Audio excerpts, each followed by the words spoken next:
Hello friends, मेरा नाम है उज्जवल और आज की वीडियो में हम बात करने वाले हैं चंद्रयान 3 मिशन के बारे में कि इस मिशन को हमारे साइंटिस्ट कैसे अचीव करेंगे और इसमें कौन कौन से पेलोड्स हैं और इसे कैसे असेंबल किया गया है और किस तरीके से इस मिशन तक पहुंचेंगे, इसके बारे में इस वीडियो में हम जानेंगे। तो आइए वीडियो को शुरू करते हैं। We start with a historic mission to the moon and the launch of India's Chandrayaan 3 spacecraft. Chandrayaan 3 की लॉन्चिंग की शुरुआत और बाहर का ये भव्य नजारा। नए भारत की नई उड़ान मिशन पर चंद्रयान। LVM-3M4 चंद्रयान 3 को 14 जुलाई 2023 को सतीश धवन स्पेस सेंटर से 2:35 और 17 सेकंड पे शार हरिकोटा से सेकंड लॉन्च पैड से इसे लॉन्च किया जाता है और इसके जो मिशन डायरेक्टर हैं वो एस मोहन कुमार हैं और इस मिशन का टोटल बजट बताया गया है 615 करोड़ रुपए और इसका जो डेस्टिनेशन है वो मून का साउथ पोल रीजन है और इसकी जो डिस्टेंस है हमारे अर्थ से वो 3,84,000 किलोमीटर है और इस मिशन को 4 भागों में डिवाइड किया गया है। सबसे पहले चंद्रयान को LVM-3 की हेल्प से 170 बाई 36,500 किलोमीटर की इलेक्ट्रिक पार्किंग ऑर्बिट में 21.3 डिग्री की इंक्लिनेशन यानी कि झुकाव के साथ एंटर कराया जाएगा। देन अर्थ की ऑर्बिट से निकल के मून की ऑर्बिट में एंटर कराया जाएगा। देन मून सरफेस पे लैंडर को लैंड कराया जाएगा। देन रोवर को उतरना होगा और इंफॉर्मेशन उसका सेंड करना होगा, जितने भी डेटा वो एक्यूमुलेट करेगा मून के सरफेस पे। सबसे पहले हम समझते हैं चंद्रयान 1 मिशन को। जो चंद्रयान 1 था वो 22 अक्टूबर 2008 को PSLV यानी polar satellite launch vehicle C11 की हेल्प से लॉन्च किया गया था, जिसमें लूनर ऑर्बिटर और इंपैक्टर थे और 8 नवंबर 2008 को मून के ऑर्बिट में सक्सेसफुली एंटर कर गया था और अपने मिशन को पूरा किया, जिसमें मून पर वाटर की भी खोज शामिल है और 10 महीने के मिशन में उसने 17,000 इमेजेस को सेंड किया, जिसमें मैपिंग भी शामिल है, जिसमें वाटर मॉलिक्यूल्स भी फाइंड किए पोलर रीजन में। और जो लास्ट सिग्नल हमें मिला था वो 28 अगस्त 2009 को रात के 8 बजे मिला था, जिसके बाद फिर 29 अगस्त 2009 में चंद्रयान 1 से सिग्नल किसी कारण से टूट गया। अब हम बात करते हैं चंद्रयान 2 की, जिसको लॉन्च किया गया था 22 जुलाई 2019 में LVM-3 यानी लॉन्च व्हीकल मार्क 3 की हेल्प से M1, जिसमें ऑर्बिटर के साथ मून की सरफेस पे लैंड करने के लिए लैंडर जिसका नाम था विक्रम उसे भी भेजा गया था और पास के एरिया को सर्वे करने के लिए रोवर जिसका नाम था प्रज्ञा भी भेजा गया था। और हम बात करें चंद्रयान 2 की तो उसमें ऑर्बिटर ने अपने मिशन को पूरा किया था, लेकिन लैंडर मून की सरफेस पे सक्सेसफुली लैंड नहीं कर पाया। लेकिन चंद्रयान 3 बेटर इक्विपमेंट के साथ रेडी है। अब हम समझते हैं LVM-3M4 के मॉडल को, रॉकेट के मॉडल सिस्टम को। LVM-3M4 एक व्हीकल है जैसे PSLV है, लेकिन ये सबसे एडवांस और सबसे स्ट्रॉन्ग और हेवीएस्ट व्हीकल है। इसकी हाइट जो है वो 43.5 मीटर है और जो इसका विड्थ है वो 4 मीटर है और जो इसका टोटल वेट है वो 640 टन है। ये 3 स्टेज व्हीकल है जो 4 टन के लोड को अर्थ के ऑर्बिट में यानी 180 बाई 36,000 किलोमीटर में ले जा सकता है और 8 टन के वेट को अर्थ के लोअर ऑर्बिट में फिक्स करने की इसकी कैपेसिटी है।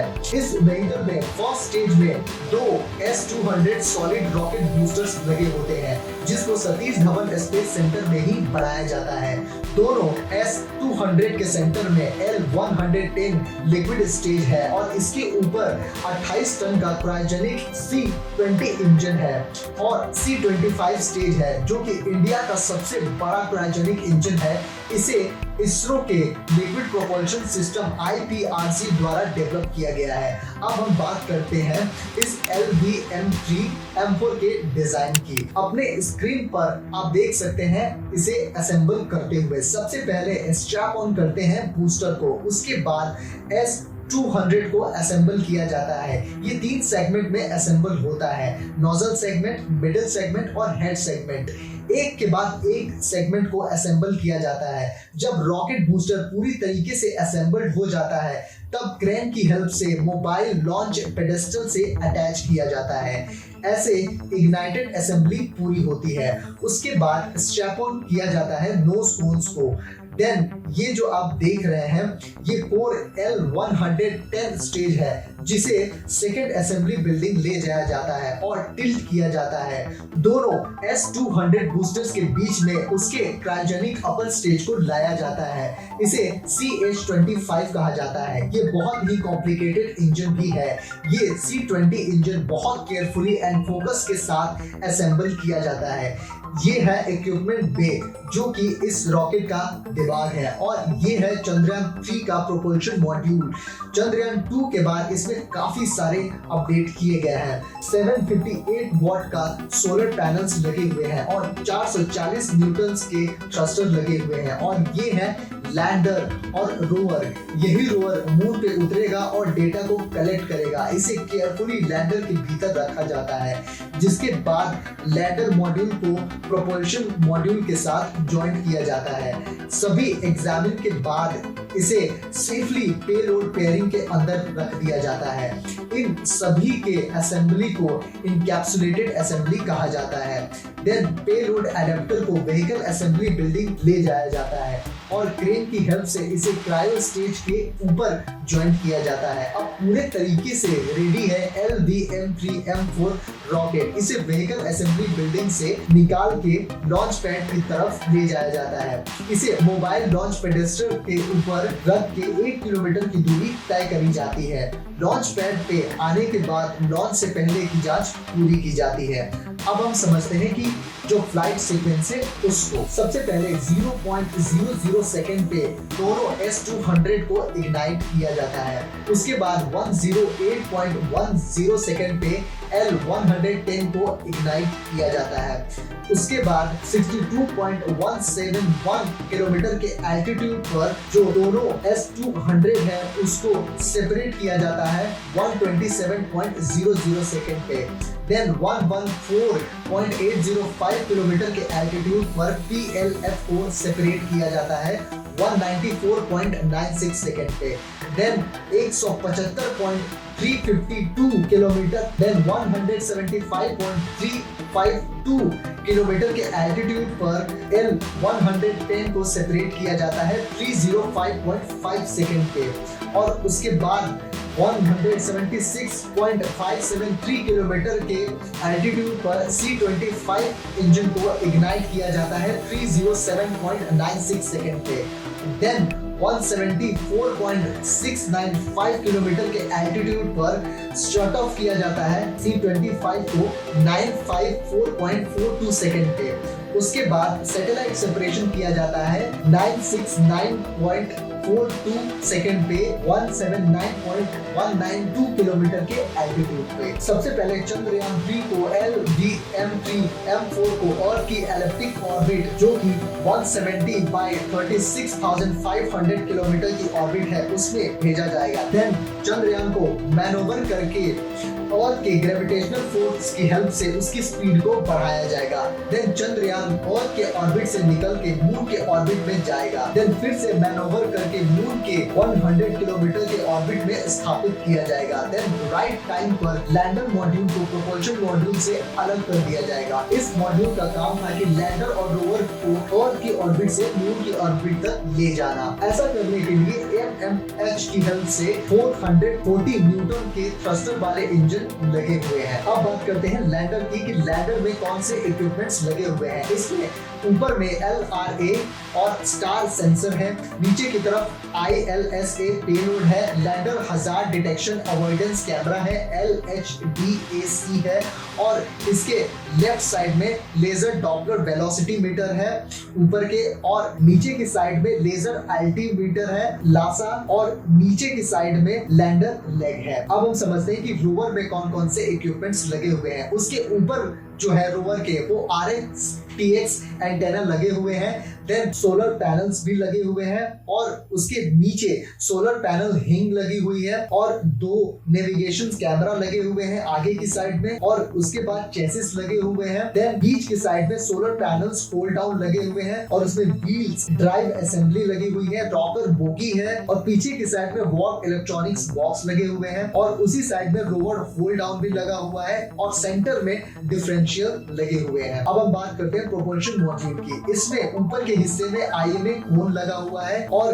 राइट साइड के नीचे के हिस्से में स्टार सेंसर लगे हुए हैं और शेप पेलोड्स भी है। लेफ्ट साइड में TTC एंटेना है और कोन के नीचे सोलर पैनल्स लगे हुए हैं और सबसे नीचे जो है वो 440 न्यूटन का लिक्विड इंजन लगा हुआ है। लैंडर में टोटल 3 पेलोड्स हैं। जो पहला है वो चेस्ट है, चंद्रास सरफेस थर्मोफिजिकल एक्सपेरिमेंट, जो कि मेजर करेगा लूनर सरफेस के थर्मल कंडक्टिविटी को और उसके टेम्परेचर को। जो दूसरा है वो ILS है, यानी instrument of lunar seismic activity, जो कि मेजर करेगा अर्थक्वेक अकरेंस को और जो उसके जियोग्राफिकल लोकेशंस हैं जो कि लैंड साइड के अराउंड है, उसकी हेल्प से मैकेनिज्म को और मैग्नीट्यूड को मेजर करेगा। जो तीसरा है वो है radio anatomy of moon bound hyper sensitive ionosphere and atmosphere, जिसको शॉर्ट में बोलते हैं लंबा, या फिर लैंग्यूमेर प्रोब LP, जो कि प्लाज्मा डेंसिटी और उसके वेरिएशंस को स्टडी करेगा। और जो सबसे ऊपर है LRA लेजर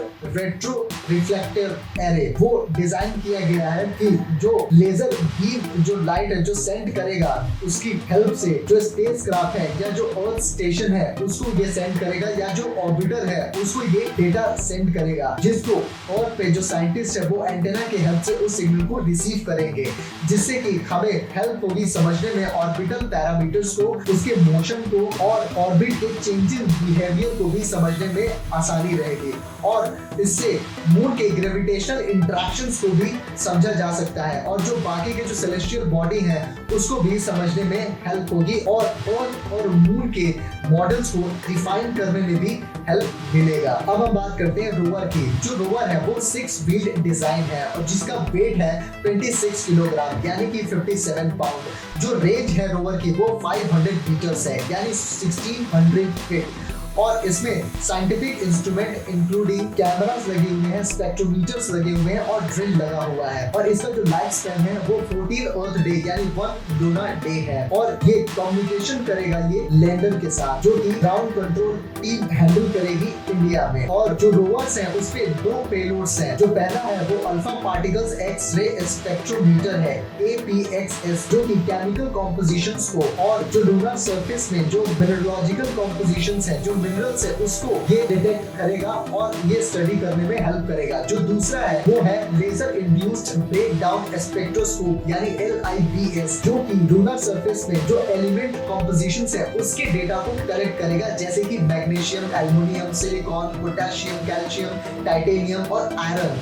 जो भी लूनर सॉइल्स में है या फिर उसके रॉक्स में है, उसके पत्थरों में है, जो कि लूनर लैंडिंग साइट के आसपास, उसको कलेक्ट करेगा और उसके डेटा को सेंड करेगा। और जो चंद्रयान 3 का जो रोवर है वो हमारे साइंटिफिक डिस्कवरीज के लिए बहुत ही ज्यादा इंपॉर्टेंट है, क्योंकि ये लूनर सरफेस के कॉम्पोजिशंस को समझने में मदद करेगा और जो प्रेजेंस ऑफ वाटर आइस है, जो कि वाटर आइस के फॉर्म में जो प्रेजेंस ऑफ वाटर है जो लूनर सॉइल में है, उसको समझने में हेल्प करेगा और जो हिस्ट्री है लूनर इम्पैक्ट्स की उसको भी समझने में मदद करेगा और जो मून के जो एटमॉस्फेयर है उसके एवोल्यूशंस को भी समझने में हेल्प करेगा। 5 से 6 अगस्त को ये लूनर ऑर्बिट में एंटर करेगा जो लैंडर है और उसके बाद इसके प्रोपल्शन इंजन को ऑन कर दिया जाएगा, जो कि आगे की तरफ इसे पुश करेगा, यानी कि मून की जो 100 किलोमीटर की ऊपरी ऑर्बिट है उसमें भेजा जाएगा। उसके बाद 17 अगस्त को लैंडर प्रोपल्शन इंजन से अलग हो जाएगा। उसके बाद लैंडर को मून के 100/30 किलोमीटर के ऑर्बिट में ले जाया जाएगा। इसके लिए डिबोस्टिंग करनी पड़ेगी, यानी कि उसकी स्पीड को कम करनी पड़ेगी और ये काम 23 अगस्त को होगा और लैंडिंग की प्रोसेस स्टार्ट होगी। देन जो लैंडर है और जो रोवर है वो एक्सपेक्टेड टाइम यानी कि 23 अगस्त 2023 को लूनर साउथ पोल के रीजन में लैंड करेगा। आई होप कि इस वीडियो से इस मिशन को समझने में आपको आसानी मिली होगी। अगर ये वीडियो आपको पसंद आए तो इसे लाइक करें, इसे शेयर करें, इसे सब्सक्राइब करें हमारे चैनल को और बेल आइकन दबाएं ताकि जो आने वाली जितने भी हमारी वीडियो है वो सबसे पहले आपको विजिबल हो। और हम मिलते हैं किसी अगले वीडियो में। This is Ujjwal Akash signing out until we meet again.